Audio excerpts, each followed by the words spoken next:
A paz do Senhor, queridos, é o 9º dia do nosso estudo da carta de Tiago e eu estou muito feliz que você está aqui. Vamos continuar estudando a Bíblia? Nós estamos no capítulo 2 de Tiago. Você já viu, já conversou com pessoas que ficam arrepiadas quando vão à igreja, sentem alguma coisa, eles ficam arrepiados e eles contam dessas experiências? Nós vamos falar um pouquinho hoje sobre isso, sobre uma fé que afeta as emoções, uma fé que toca nas nossas emoções, mas que não faz nada além disso. Tiago fala a respeito da fé dos demônios, aqui no capítulo 2. Eu queria conversar com você sobre isso.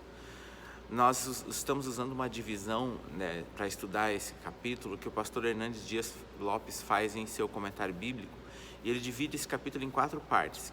Todo ele fala sobre fé. Ele primeiro fala sobre a fé testada, depois ele fala sobre a fé morta, depois ele fala sobre a fé dos demônios e por último ele fala sobre a fé salvadora.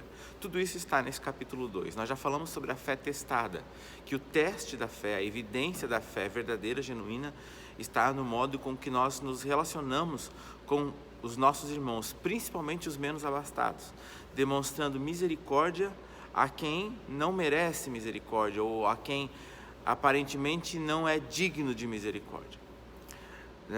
Na sequência nós falamos sobre a fé morta, que é uma fé que atinge o intelecto, uma fé que atinge apenas o intelecto. Era como Nicodemos, que sabia tudo sobre Jesus, mas ainda não tinha nascido de novo. Ele disse: bem sei que tu és mestre, vindo da parte de Deus, porque ninguém poderia fazer as coisas que você faz, se não viesse da parte de Deus. Ele sabia tudo sobre Jesus, mas ainda não tinha nascido de novo. É uma fé que atinge, a fé morta é uma fé que atinge só o intelecto, mas não gera transformação nenhuma de vida, não gera santidade, não gera uma vida transformada. E agora nós vamos falar sobre a fé dos demônios, que é uma fé que está relacionada às emoções. A fé morta atinge apenas o intelecto, a fé dos demônios ela atinge o intelecto e as emoções, mas não passa disso. A fé morta é um estágio mais avançado ainda do que essa fé, a fé dos demônios, é um estágio mais avançado do que a fé morta, porque a fé morta é apenas o intelecto, a fé dos demônios é o intelecto e as emoções. Mas o que você está querendo dizer com isso, Jean? Bem, talvez você já conversou com pessoas que creem e estremecem. A Bíblia fala aqui, e o texto de Tiago, nós vamos ler o 19, o 2 e 19, olha lá o que diz. Crês tu que Deus é um só? Fazes bem. Até os demônios creem e tremem. Esse é o texto de Tiago para hoje, Tiago 2 e 19. Para nós falarmos da fé dos demônios. O que Tiago está querendo dizer aqui é que os demônios creem em Deus. Eles creem que Deus é um só. Olha aqui, crês tu que Deus é um só? Fazes bem. Até os demônios creem. Veja, os demônios creem que Deus é um só. Eles os demônios não são panteístas que sabem que tudo é Deus e que Deus está em todos os lugares e que tudo é Deus. Os demônios não creem em vários deuses, eles creem em Deus, em um único Deus. Deus é um só. Veja que eles têm a fé, uma fé correta. Eles acreditam no que é certo. Eles creem na verdade da palavra de Deus, da Bíblia, que diz: ouve Israel, o Senhor nosso Deus é o único Deus. Mas a crença dos demônios não pode salvá-los. Eles creem nisso, mas isso não pode salvar. Eles creem na divindade de Jesus. Se você vai ver em várias passagens, os demônios reconhecendo que Jesus era o Cristo, o Filho do Deus vivo, eles pediam para ele não os atormentar. Lembra do episódio com o Gadareno? São várias oportunidades onde os demônios se submetem a Jesus e são expulsos e vão embora, porque eles criam em Jesus como o Filho de Deus, eles criam na divindade de Jesus, criam e estremeciam. E eu falo isso para nós conversarmos sobre não é um fenômeno, na verdade é uma realidade. Nós somos seres sensíveis. O ser humano é um ser que tem, e quando eu digo sensível, eu não estou falando no sentido do mimimi, eu estou falando do sentimento mesmo. Nós temos sentimentos. E várias situações, acontecimentos nos emocionam. né? Tanto dentro da igreja quanto fora da igreja. Eu sempre uso esse exemplo. Eu sou uma pessoa que gosto muito de música, principalmente música executada numa orquestra, uma banda assim, uma banda grande, uma execução linda, com todos aqueles instrumentos. O som me emociona, o som me arrepia, inclusive. E são várias situações. Você sabe que no dia a dia tem coisas que te emocionam, que te fazem ficar arrepiado. E há pessoas que vão para a igreja e dentro da igreja tem esses sentimentos. Lá eles se arrepiam também, eles tremem, eles estremecem, eles têm sentimentos na pele, no próprio corpo. A emoção atinge a sua pele, o seu corpo, o seu físico, né? Algo que é intelectual vem para a pele. É a emoção. E nós somos diretamente afetados. As verdades da palavra de Deus tocam profundamente nas nossas emoções. Os louvores que nós ouvimos atingem as nossas emoções. E muitas pessoas vão para a igreja, sentem esse tal arrepio.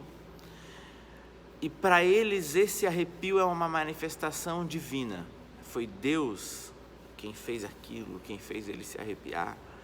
E aí para ele ou para ela, se esse arrepio não acontecer num culto, o culto não foi bom. Se essa emoção, se ele não chorar num culto, se ele não sentir um arrepio, o culto não foi bom o suficiente. O culto foi frio, eles usam esse termo, né? O culto foi frio, o culto foi ruim, o culto não foi bom. Veja que, em primeiro lugar, o culto não é para você. Então, você não pode dizer se o culto foi bom ou se foi ruim. Quem tem que dizer isso é Deus, porque é Ele quem recebe o culto que você deveria fazer para Ele, né? Não sei se é esse o caso. Nós devemos prestar um culto a Deus, e quem vai dizer se o culto foi bom ou ruim foi Deus que recebeu. É Ele quem tem o poder para dizer se foi bom ou se foi ruim. Mas uma fé que atinge as nossas emoções apenas pode não transformar ninguém. Há pessoas que são como os demônios. Eles creem e tremem. Eles vão para a igreja, eles creem naquilo que está escrito na Bíblia, eles estremecem, eles sentem arrepios, eles têm vários sentimentos e experiências e emoções à flor da pele, eles choram. A fé atinge as suas emoções, mas em casa eles são um demônio. Saiu da igreja, se afastou daquele convívio ali, ele já virou um demônio. É igualzinho a um demônio. Ele se deixa afetar nas emoções, o intelecto dele é atingido por essas verdades, mas não gera transformação na vida cotidiana. Na vida diária, ele não foi transformado, ela não foi transformada. Essa é a fé dos demônios. É uma fé que atinge a emoção, que te faz chorar, que te faz sapatear, que te faz ter arrepios, que afeta as tuas emoções, mas não transforma o teu caráter, não muda a tua conduta, não muda as tuas práticas. Essa é a fé dos demônios. Que Deus tenha misericórdia e que nós não sejamos desses. A fé verdadeira, como já falamos lá no início desse capítulo, ela se evidencia no ser misericordioso para com o outro.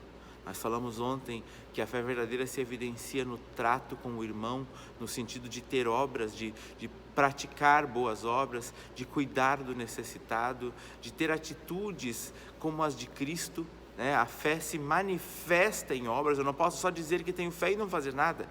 Eu ficar falando, repetindo como um papagaio. Eu tenho fé, eu creio, mas não fazer nada, isso não faz de mim alguém com uma fé verdadeira. A minha fé é morta.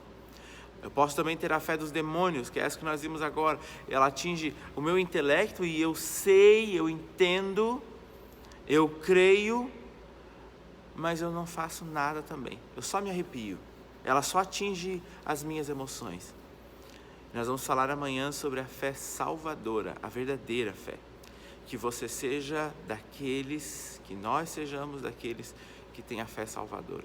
Que Deus tenha misericórdia de nós, que Deus abençoe a minha e a sua vida, que você guarde essas palavras no seu coração. Até amanhã, vamos continuar conversando sobre Tiago, capítulo 2, a partir de amanhã, versículo 20 a seguir. Um abraço, que Deus em Cristo te abençoe.